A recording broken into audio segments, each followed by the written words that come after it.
how do you do? I expect all of you are quite well. Today I am bringing a new video in front of you. আজকের আমি আপনাদের সামনে নতুন video একটা নিয়ে আসি। আমি বলছি সবজি, ঢেঁড়স সবজি সম্পর্কে আপনাদের সামনে বলি। ঢেঁড়স কী উপকারে লাগে? গ্রীষ্মের সবজি ঢেঁড়স আমরা জানি, পুষ্টিগুণে আমাদের পরিচিত এই তরকারি। এই সবজি খেলে শরীরে নানা উপকার হয়। যারা বাতের ব্যথা কিংবা জয়েন্টের ব্যথায় কাবু হয়েছেন তারা নিয়মিত খেতে পারেন ঢেঁড়স। এমনকি এই সবজি খেলে হাঁটুর জোর বাড়ে। হাড়ের জোর বাড়াতে চাইলে প্রতিদিন পাতে রাখুন ঢেঁড়স।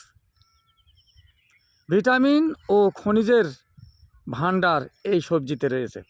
কার্বো, fibre, protein, sodium, sugar, vitamin K, vitamin C, manganese ও সাংঘাতিক, ফোলেট, থিয়ামিন, ভিটামিন বি6, ক্যালসিয়াম সহ আরও একাধিক জরুরি উপাদান। তাই শরীর ও স্বাস্থ্যের হাল ফেরাতে চাইলে নিয়মিত ঢেঁড়স খেতে ভুলবেন না যেন। আশা করছি তাতেই উপকার মিলবে হাতে নাতে। জানলে অবাক হয়ে যাবেন, এই অবহেলিত সবজিতে রয়েছে ক্যালসিয়ামের ভাণ্ডার। আর এই খনিজ কিন্তু হাড়ের জোর বাড়ানোর কাজে সিদ্ধহস্ত। শুধু তাই নয়, এই সবজিতে রয়েছে ভিটামিন কে এর খনি। আর এই ভিটামিন ও হাড়ের শক্তি বাড়ায়। তাই আর সময় নষ্ট না করে আজ থেকেই হাড়কে শক্তপোক্ত করতে এই সবজির শরণাপন্ন হন। ব্যাস, তাতেই ফিরবে আপনার স্বাস্থ্যের হাল। এমনকি বাতের অসুখও থাকবে দূরে।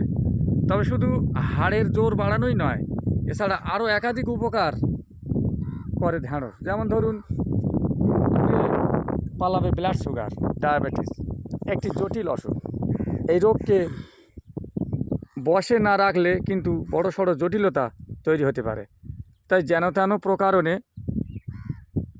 এই রোগকে দূরে রাখতে হবে, নিয়ন্ত্রণ করতে হবে। আর এই কাজে আপনাকে সাহায্য করবে এই ঢেঁড়স, কারণ এই সবজিতে রয়েছে ফাইবারের ভাণ্ডার। আর এই উপাদান কিন্তু গ্লুকোজ লেভেল নিয়ন্ত্রণে অত্যন্ত গুরুত্বপূর্ণ ভূমিকা পালন করে। তাই ব্লাড সুগারে ভুক্তভোগীদের নিয়মিত ঢেঁড়স খাওয়ার পরামর্শ দেন বিশেষজ্ঞরা। হাড় থাকবে সরল, সুস্থ, সবল। আমাদের শরীরের সবথেকে গুরুত্বপূর্ণ অঙ্গ এটি। তাই যেন তেন প্রকারেণ হাড়কে সুস্থ সবল রাখতেই হবে। আর এই কাজে সাফল্য পেতে চাইলে নিয়মিত খেয়ে চলুন ঢেঁড়স।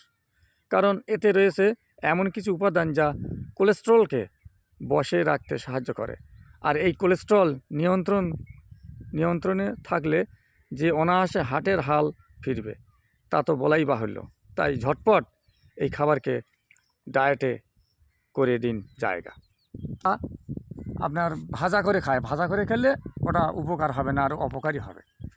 ঢেঁড়সের উপকার সম্পর্কে জানেন। আরও একটা কিছু কাজ আছে, যেটা হচ্ছে কি, আপনারা শুধু ঢেঁড়স খেলে হবে না, ঢেঁড়সটা কীভাবে খেতে হবে সেটাও শুনতে হবে।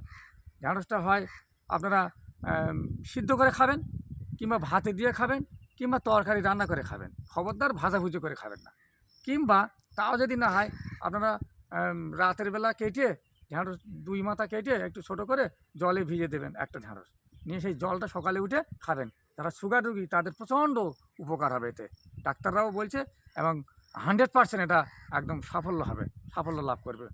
হ্যাঁ, যে উদ্দেশ্যে খাবেন, শরীরের প্রত্যেকটি অঙ্গ প্রত্যঙ্গকে একদম সবল সুস্থতায় এনে দেবে এই ঢেঁড়সের উপকারিতা আমরা অনেক যুগ থেকে আমরা পড়িয়েছি। এর উপকারিতার কোনো নেই, শেষ হয় না, প্রচণ্ডভাবে উপকার করে। তাই আপনারা ঢেঁড়স প্রত্যেক দিন সবজি খাদ্যের মধ্যে একটা দিন অন্তত ঢেঁড়স প্রত্যেক দিন অন্তত রেখে দিন। একটা দিন করে অন্তত থাকলে, তাও নাও যেতে একটা দিন অন্তত রাখুন সপ্তাহে, তাও ভালো। আর এই খোলা মাঠে আপনারা একটু ফ্রেশ এয়ার রেগুলারলি নেবেন। দেখুন আমরা কত সুন্দর করে ফ্রেশ এয়ার নিচ্ছি। আমার বন্ধু দাঁড়িয়ে নিয়েছে ঢেঁড়স সম্পর্কে সুন্দর, বন্ধুকে দেখেন। ভালো তো বন্ধু? ঠিক আছে, ঢেঁড়সটা আপনাদের খুব উপকার। আপনারা ঢেঁড়স খাবেন রেগুলারলি, আর মর্নিং ওয়াক করবেন, শরীরটাকে সুস্থ রাখেন। এই হলো আমার একটা অ্যাডভাইস আপনাদের কাছে। আবার পারলে নতুন ভিডিও নিয়ে আসবো বন্ধু। Bye bye, see you. বন্ধুটাকে দেখান, বন্ধু দেখুক, শেয়ার করবো। শেয়ার দাও, গুড বাই।